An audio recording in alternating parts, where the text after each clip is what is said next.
Kenapa ini yang menjadi wagub? Karena aset itu bukan milik siapa-siapa, tapi milik warga masyarakat. Jadi berarti kalau ada UPK SPMPN jadi PT perseroan terbatas, itu keluar dari koridor atau khitoh aset.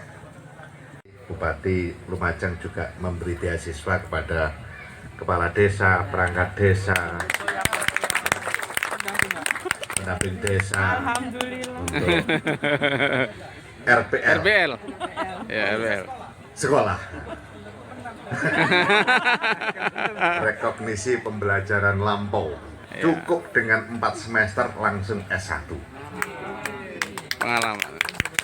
Tinggal pilih nanti pakai UNED, pakai UM Malang, mau pakai UNESA Surabaya, atau bikin yang jauh, pakai UNJ Jakarta, boleh.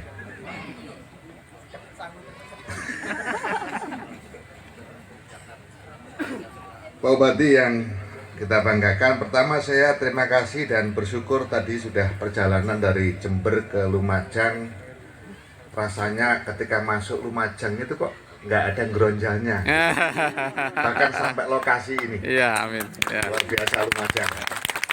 Saya lihat bagus, jalannya halus. Ini pertanda bupatinya memang cak-cek. Ya, cekatan. Cak-cek. Nggak apa? Lemot. GPL. Gak pakai lama. Gak pakai lama.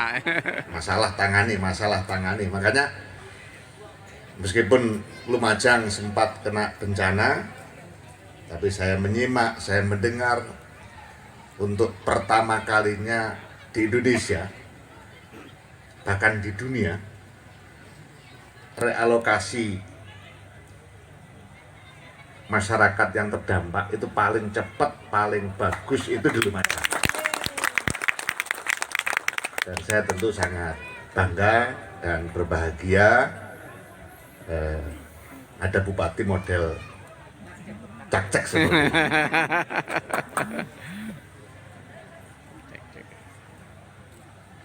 Bumdesma itu menaikkan skala. Jadi kalau Bumdesa itu skalanya desa. Kalau Bumdesma itu menaikkan skala. Dan tidak terbatas. Pak Kades, Pak Inggi, tidak terbatas artinya mau skala menengah, bahkan skala atas, mau skala regional, bahkan skala global, itu bisa. Maka kunci percepatan di samping Bumdes yang level skalanya desa, kalau Bumdes kan per desa, kalau Bumdesma ini yang penting lebih dari satu desa, tidak dibatasi oleh zonasi, tidak dibatasi oleh geografi, mau kerjasama antar desa Lumajang dengan Papua boleh, Lumajang dengan Sulawesi Selatan boleh, yang tidak boleh adalah Lumajang dengan Malaysia, itu tidak boleh. Meskipun bupatinya lulusan Malaysia, itu tetap tidak boleh, karena sudah lintas negara. Nah, Bumdesma itu menaikkan skala ekonomi supaya lebih makro lagi, dan tentu disesuaikan dengan potensi desa. Jadi misalnya di desa Lumajang kerjasama dengan desa di Lampung kebetulan punya potensi supply and demand yang sama. Apa yang dihasilkan Lumajang dibutuhkan di Lampung, apa yang dihasilkan di Lampung dibutuhkan di Lumajang, kemudian terjadi proses transaksi, boleh. Itu yang dimaksud dengan Bumdesma menaikkan skala. Nah, pada pilot project ini, Bumdesma ini kan sebenarnya pada satu upaya menyongsong tantangan terkait dengan ketahanan pangan. Jadi ini menjadi perhatian Pak Presiden tersendiri, dan setiap berkali-kali, bukan setiap kali, berkali-kali Pak Presiden mengingatkan bahwa tantangan kita terdepan pasca pandemi COVID adalah ketahanan pangan. Ketahanan pangan nabati termasuk ketahanan pangan hewani. Jadi makanya produksinya untuk dimakan, bukan untuk disimpan. Jangan sampai kemudian misalnya, kalau saya tidak tahu di sini apakah sapi dengan kambing dengan ayam atau gimana, yang penting ini untuk dikonsumsi supaya menaikkan tingkat konsumsi daging yang notabene di Indonesia ini konsumsi daging sangat rendah. Yang kedua, untuk antisipasi pengurangan impor, itu harapannya. Karena ini masih piloting, maka baru 7 titik, tetapi kita harapkan nanti ini akan berkembang. Oleh karena itu, Kementerian Desa, Pak Bupati juga menggandeng PT Berdikari, salah satu anak BUMN, yang khusus untuk ngurusi off-takernya. Karena bicara apapun kalau tidak difikirkan di mana penjualannya, kalau sudah selesai di wilayah sini alhamdulillah, tapi sekaligus pendampingan sampai hal yang sifatnya nanti berskala luas. Itu yang penting, karena kita ngomong BUMDesa bersama, ngomong apapun, produksi apapun, kadang-kadang kita dihadapkan pada situasi produksinya bagus, kualitasnya bagus, packagingnya bagus, tapi ketika bicara pemasaran terjadi permasalahan. Nah, itulah makanya kita dalam setiap kegiatan selalu menggandeng pihak-pihak yang terkait dengan off-taker. Kita juga didampingi oleh pakar di bidangnya, Bu Dr. Sri Wahyuni. Saking suwene gak ketemu sampai lali. Bu Dr. Sri Wahyuni ini doktor bidang pertanian dari IPB, yang memang kita minta untuk mendampingi seluruh proses ini, dan ini termasuk makhluk langka. Lulusan IPB banyak, dokter IPB banyak, tapi yang kayak Bu Sri ini langka. Kenapa saya katakan langka? Bu Sri ini anak trans, aslinya Kediri, SD dibawa orang tuanya transmigrasi ke Pulau Buru, Ambon sana, kemudian sekolahnya juga nggak tahu waktu itu gimana jaraknya, jauh lebih rumit daripada desa ini.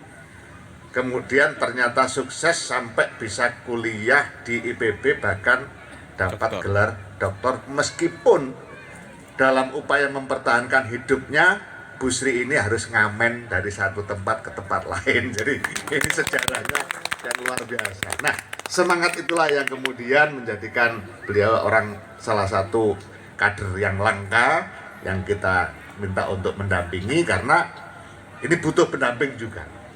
Nah, ini bagian kecil dari seluruh upaya yang kita lakukan, Pak Bupati. Dan terkait dengan transformasi UPK tadi disinggung oleh Pak Bupati, sudah sangat jelas, dan kemarin sudah kita undang seluruh inspektorat,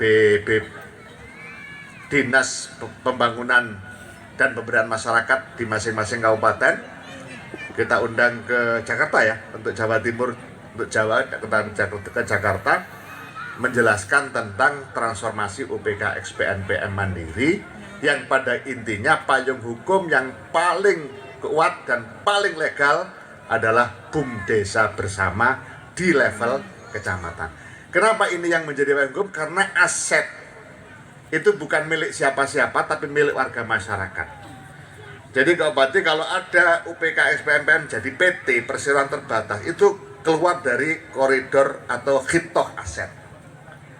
Kalau BUMDesma ya, ex UPK jadi koperasi, itu juga keluar dari hitoh aset. Karena apa?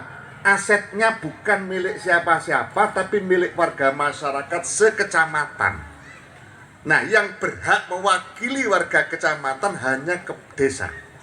Makanya kelembagaan yang paling sah memayungi adalah BUMDesa bersama. Jadi sudah clear semua, meskipun di beberapa daerah masih ada yang mempermasalahkan, bahkan pernah digugat PP-nya Pak Bupati, tapi sudah ditolak oleh Mahkamah Agung, sehingga sah bahwa UPK XPNPM Mandiri wajib hukumnya bertransformasi menjadi BUMDesa bersama. Tetapi catatan, kalau nanti ada pendapatan yang masuk APBDes, itu tidak boleh masuk nomenklatur pendapatan asli desa, Pak Bupati. Tapi masuk pendapatan lain-lain yang sah. Kenapa? Karena ini bukan aset desa. Jadi desa menganggap ini asetnya karena milik warga desa dan mengatasnamakan saja, mewakili. Yang pertama itu. Yang kedua, seluruh penghasilan yang peningkatan pendapatan desa yang dihasilkan dari Bumdesa Transformasi UPK XPMP Mandiri wajib digunakan untuk warga miskin. Jadi tidak boleh untuk yang lain. Apapun terserah. Yang penting targetnya atau sasaran utamanya adalah untuk warga miskin. Jadi persis model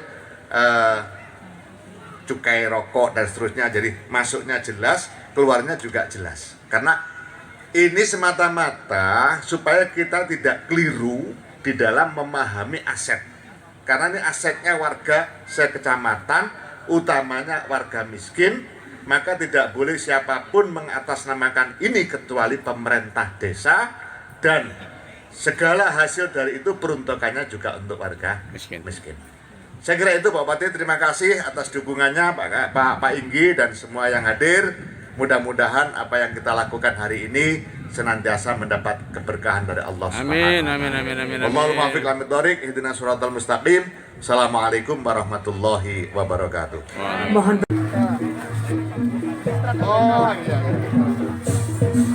ini lebah madu fermentasi. Oh, pakai anu apa? pakai bawang putih ya, pakai bawang putih.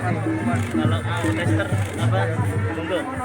Ini madu kelanceng. Tawonnya. Oh, kalian mau tawon ya. Ini kopi dari Purno, Pak. Emang ada kopi? Oh, banyak, Pak. Ada Arabica, ada Robusta, ada Robusta juga. Ini salah satu produk kita. Kagungan BPJS betul. BPJS gak ada asuransi betul. Dok, Bupati kok belum dapat asuransi? Punya BPJS. Punya. Punya. Biasanya persane tentang rumah sakit nggih. Sinten sing ngeteraken? Sampun wonten kartune. Nggih. Kan wonten kartune nggih. Gratis kan ya? Nggih, gratis. Boten semerap. Semerap, nggih. Pun pokoke wonten kartune nggih. Nggih.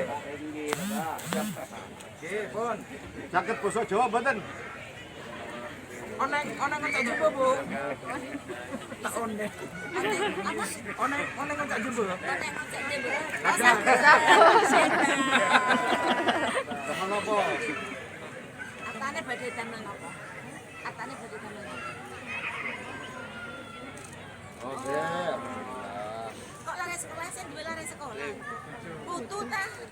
Lah ibuke anake nang ndi?